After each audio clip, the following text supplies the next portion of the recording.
दोस्तों नमस्कार। चौहान होम्योपैथिक में एक बार फिर आपका स्वागत है।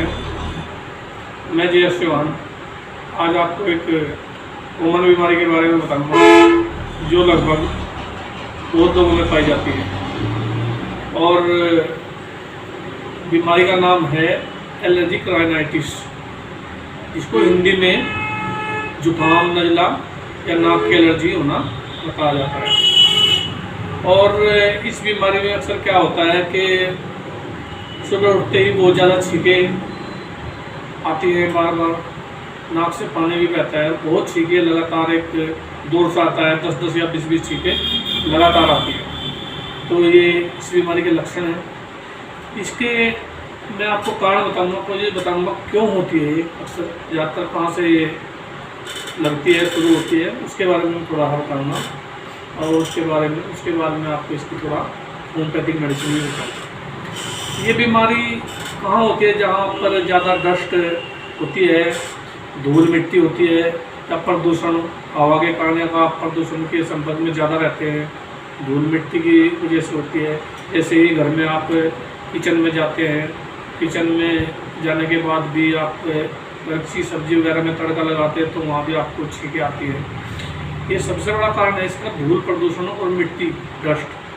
कभी कभी देखा होगा कि किसी बंद मकान में आप जाएंगे और वहाँ पर जो है पुराने बिस्तर वगैरह को उठाने तो वो धूल मिट्टी जो है आपके नाक में जाएगी, और जो नाक में जाने के बाद जो हमारी एक कोमल झिल्ली होती है उसको बैठती है, वहाँ पर जो है इन्फ्लामेशन हो जाता है, सूजन हो जाती है, और उसके कारण जो है ये आपको एलर्जिक राइनाइटिस शुरू हो जाती है। उसमें बार बार छींकें आना और नाक से पानी बहना होता है। ज़्यादातर देखने में आगे सुबह में बहुत ज़्यादा होता है, बच्चों में भी हो सकता है, बड़ों में भी, और लगातार इसकी छींकें आती रहती हैं।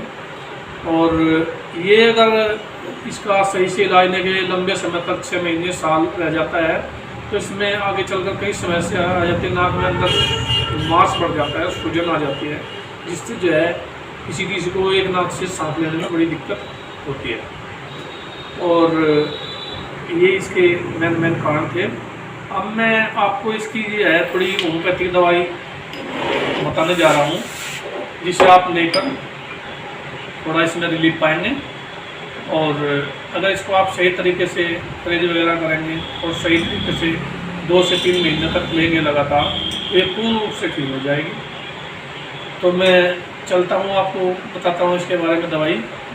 इसकी सबसे पहली दवाई मैं आपको बताता हूँ। एक दवाई का नाम है पोथोस। आप जो है इसकी स्पेलिंग नोट कर लें, PHOTOS,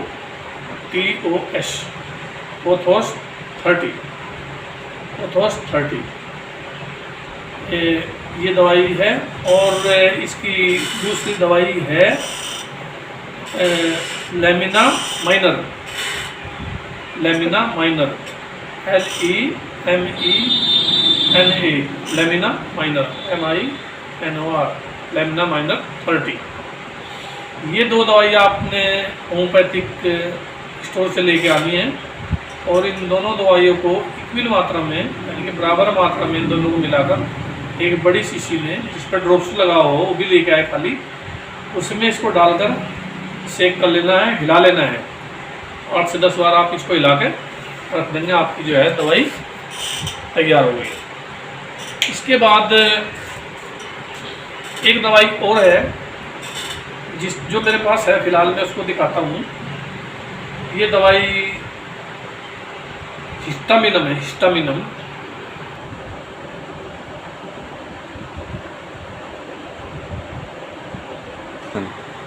ये हिस्टामिनम दवाई है, जो ये तो मेरे पास 30 की बची हुई है।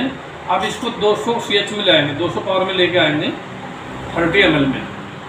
और ये तीनों दवाई आप होम्योपैथिक मेडिसिन जो है लेके आएंगे, होम्योपैथिक स्टोर पे कहीं भी मिल जाएगी। इनको लाने के बाद मैं आपको बताता हूँ इनके लेने का तरीका, किस तरह आप इनको यूज करेंगे। आपके इन दोनों दवाइयों को लेमिना माइनर और पोथोस को दोनों को मिलाकर रख लेंगे। 30 में आएंगे दोनों, 30 में लाकर रखना है। और इनको आप जो है सुबह ही 4 बूंद, दोपहर में 4 बूंद और शाम को 4 बूंद, खाना खाने से 10 10 मिनट या 20 मिनट पहले लेने, और तीनों समय 4-4 बूंद लेनी है आपको, थोड़े पानी में डालकर या ऐसे ही जीभ पे डायरेक्ट आप ले सकते हैं। इसके बाद अगली दवाई है आपकी हिस्टामिनम 200। उसको आप सप्ताह में एक बार लेंगे, एक दिन, सप्ताह में एक दिन। मान लीजिए आपने एक बार की हिस्टामिनम ली तो आपको उस दिन कोई और दवाई नहीं लेनी है, सिर्फ हिस्टामिनम लेनी है, और इसकी 3 खुराकें 5-5 मिनट के अंतर पर लेनी है। जैसे 5 मिनट आप खुराक ले ली, उसके 5 मिनट बाद फिर ले ली 4 बूंद, उसके 5 मिनट बाद फिर 4 बूंद लेनी। उसके बाद इसको उठा कर रख दो, एक सप्ताह तक ये बिल्कुल नहीं लेनी है, और उस दिन और कोई दवाई भी नहीं लेनी है। जैसे हमारी दूसरी दवाई है वो बनाई हुई, वो भी नहीं लेनी है, सिर्फ अगले दिन सुबह से शुरू करनी है। तो जैसे इतवार में ली तो अगले इतवार में फिर हिस्टामिनम 200 की 3 खुराक 5-5 मिनट के अंतर पर लेनी है। ये 3 दवाई आपने लेनी है। और लगभग जिसको ज़्यादा समस्या है, क्रोनिक समस्या है, वो लगभग 2 से 3 महीने तक की दवाइयों को लेगा। लेकिन जिसको 10 दिन से, 15 दिन से या महीने से है, उसको तो ये 10-15 दिन में ही बिल्कुल ठीक कर देगी। तो ये आपकी दवाई जो है मैंने बताई, इसको आप जो है, इसके साथ साथ आपको एक बात और बता दूँ मैं, थोड़ा इसके साथ आपको परहेज भी करना है। जो तली हुई चीज़ें हैं, ठंडी चीज़ें हैं, बर्फ़ वगैरह है, और चटनी वगैरह, और आपकी जो खट्टी चीज़ें हैं, नींबू वगैरह, ये आपको बिल्कुल अवॉइड करनी है, ये नहीं लेनी है, वरना आप जो है इस दवाई से लाभ नहीं उठा पाओगे।